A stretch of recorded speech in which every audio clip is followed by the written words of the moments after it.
So you may remember a few months ago, I was going through all the old Forza games, playing through all of them, just seeing what the differences were like between each game, and then it kind of just randomly stopped. Now this wasn't, you know, just because I forgot about the series or for any other random reason. The only reason this happened was because, well, all my games were at home and I was at university, so I couldn't actually continue the series unless I bought the games again, which I'm obviously not going to do because I'm not made out of money and that's just fucking stupid. But it dawned on me, I'm at home now, and I've got Forza 4, so it's not an issue anymore. So that means we're going to continue our little mini-series of playing through all the old Forza games, and today we're on my personal favourite, Forza 4. Now this is my personal favourite for a few reasons. It was my first Forza game, so obviously that's going to have a huge impact, and I think nostalgia definitely plays a fact in Forza 4. I feel like Forza 4 was the game where it really just stepped it up to a whole new level. Forza 4 was the game where it truly and utterly just killed Gran Turismo.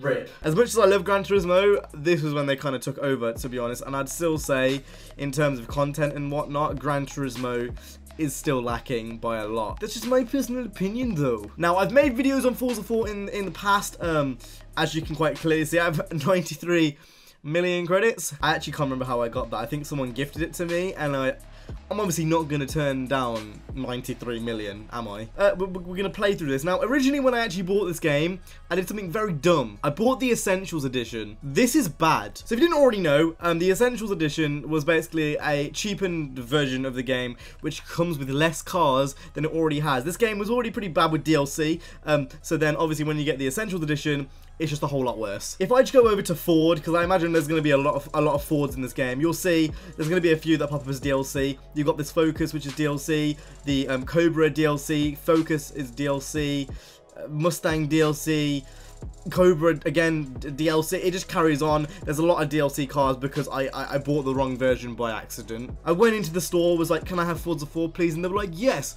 and they gave me the Essentials Edition, not the full thing. So that means we're kind of stuck with what we can actually do, because I'm not downloading any DLC, partially because I don't think you actually can anymore. The amount of cars in this game are just truly amazing. I'm just looking through the actual car list now, and it just goes on and on and on. It's absurd. I feel like I kind of want to do a hatchback. I don't know why, I'm feeling in a hatchback type of mood. Let's build a hatchback up. Right, so we've got a lot of choice in this game. This game is really good for cars, like I said earlier. So I kind of want, I don't know really what I want to do. I just want to do a hatch. The car list feels so big. I'm not sure if it's just because the cars they've picked are really good or what it is, but it just feels like such a complete car list. Right, what we're going to go ahead and do is we're going to go ahead and buy this Clio RS. I really like this car, and I would love to own one at some point in my life. I've just mentioned this before on Twitter and stuff. A lot of people don't like this Clio. I really do. So what we're going to go ahead and do is going to buy it in black. We're going to change the color in a minute to like a yellow, like a Renault yellow. And we're going to upgrade it all the way, I think, to S1. We're going to make this mad. We're going to change the world. Right, first things first is the customization. I don't assume there's going to be much, but we can have a look around anyway.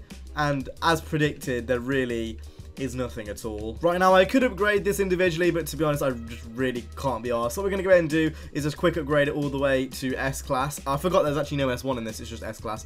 So we're going to go ahead and do that.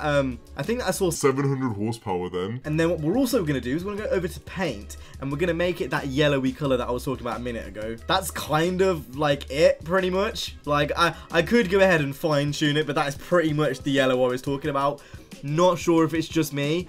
I think this car looks really nice in that yellow. I think we're going to go ahead and change the rims as well, because then I can actually change the rim color to kind of complement the car more. I think yellow on black looks really nice. Ooh, that kind of grey color. That is what we are talking about. My son. Not sure if you guys agree with me, but I think that looks sick. Also pretty sure this is rear-wheel drive stock. It's a rear-wheel drive hatchback. I just want to point that out. It's a bit madness. I would own that. I would quite gladly own that in real life. I think that looks phenomenal.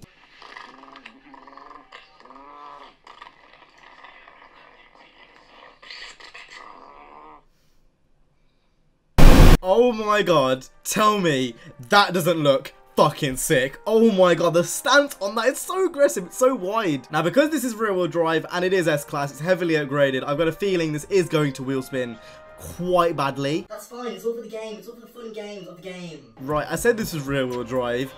it doesn't feel rear-wheel drive. I'm very sure these cars are rear-wheel drive stock. I don't know why it feels like a front-wheel drive car. Definitely, oh my lord. Jesus Christ, what's going on? Oh my god, these AI are just ridiculous. What are you doing? Also, I would like to point out that I cannot see my rev counter because my mic is in the way. So if I am misshifting, that is why. This isn't rear-wheel drive. It's not rear-wheel drive. The reason I picked it is because I thought it was rear-wheel drive. I've just been disappointed. I've been lied to!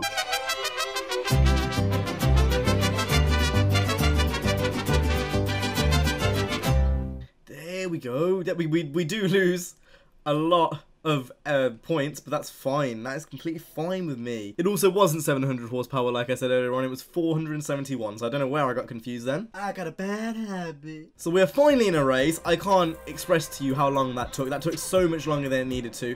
We're now rear-wheel drive, and we are among supercars. Look, that Ferrari has got the exact same yellow as me. Right, immediately. Oh my god, this thing is slidey. It shouldn't be that slidey. Right, this thing is very, very loose. It does not feel gripped to the ground, like, at all. This is what I was anticipating initially. It is a lot more loose, and I'm 8th place at the moment, which isn't quite what I wanted. Right, brake hard on the brakes. Right, I tell you what, the fucking stopping distance on this is amazing, but oh my god, this thing just wants to go sideways. I have successfully ruined this Clio. In hindsight, if I really wanted to, I probably could have won this race in front-wheel drive. But not in rear-wheel drive. I've gone off the track. Oh my god, the oversteer is absurd. I'm just drifting. It also doesn't help that I'm at 850 PPI points, like performance points, and everything else on this grid is around 900, which is another reason to ask why I'm probably so far behind. Right, this is going absolutely nowhere. I don't care how good you are at Forza. You're not doing this. You're just not doing it. I've made, what, like a few mistakes in this lap? Like, the oversteer, oh my god. Right, well obviously I'm not going to win this race, so let's see if I can drift the rest of this course. Right, so going to go to 5th and take it down to 3rd. Oh my lord. This thing's better at drifting than it is fucking racing. I guess the front wheel drive kind of version of this car was already playful as it is, so then you make it rear wheel drive and it just changes the game. Oh my god, look at the angle, and I've kept it as well. What is going on? I have turned this car into something which it shouldn't be. Well, with that being said, as you can see, there's literally no one on the map or in front of us, so I think we failed. Yeah, look at that. Look how much higher of a class they are. I'm 650 and everyone else is pretty much 700. So that explains why we're doing so poorly, and that's my excuse. But anyway, I hope you guys enjoyed this video. If you did, make sure to go ahead and hit the like, subscribe for more Forza 4 on the channel. I will see you guys in the next one. You guys have been awesome. Stay safe and peace.